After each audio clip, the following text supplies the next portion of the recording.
এত মানুষ, অথচ মৃত্যুর সময় ওমরের হাল শোনো। আখিরাতের ফিকির আমরাও করি, তারাও করেছেন।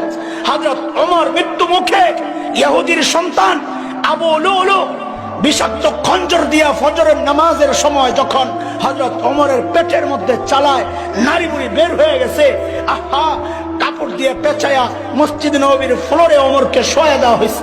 হযরত ওমর বেহুশ, একটু হুশ ফিরছে, একজনের কোলে মাথা, একটু হুশ ফিরছে। হযরত ওমর সাথে সাথে মাথাটারে জমিনের উপর রাখছেন। অর্ধ জাহানের শাসনকর্তা মাথাটা জমিনের উপর রাখছেন। জমিন কি পাকা? কথা বলে, টাইলস করা, মোজাইক কি ছিল? মাটি মাটি। হযরত ওমর মাথাটাকে জমিনের উপর রাখছেন, রেখে হযরত ওমর গালগুলা জমিনের সাথে এরকম ঘষতেছেন আর বলতেছেন, ওয়াইলুল লাকা ইয়া ওমর ইল্লাম ইয়াগফির লাকা রাব্বুক।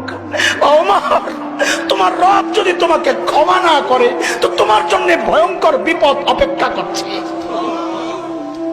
ওমরের আখিরাতের এত টেনশন, আর আবু বকরের আখিরাতের টেনশন।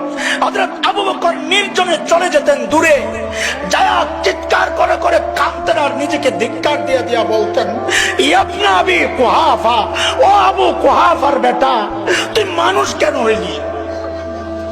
তুই মানুষ কেন হইলি?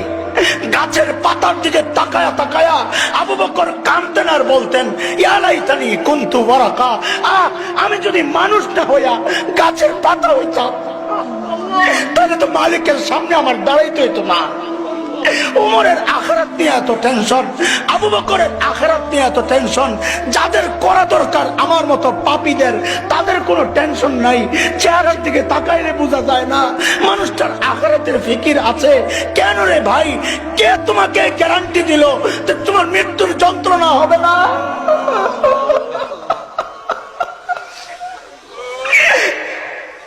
কে গ্যারান্টি দিছে?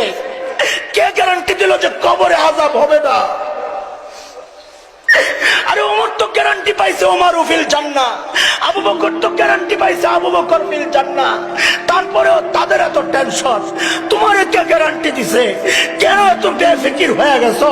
কে গ্যারান্টি দিছে যে মৃত্যুর যন্ত্রণা হবে না? কে গ্যারান্টি দিছে কবরের আযাব হবে না? কে গ্যারান্টি দিছে হাসরের পেরেশানি হবে না?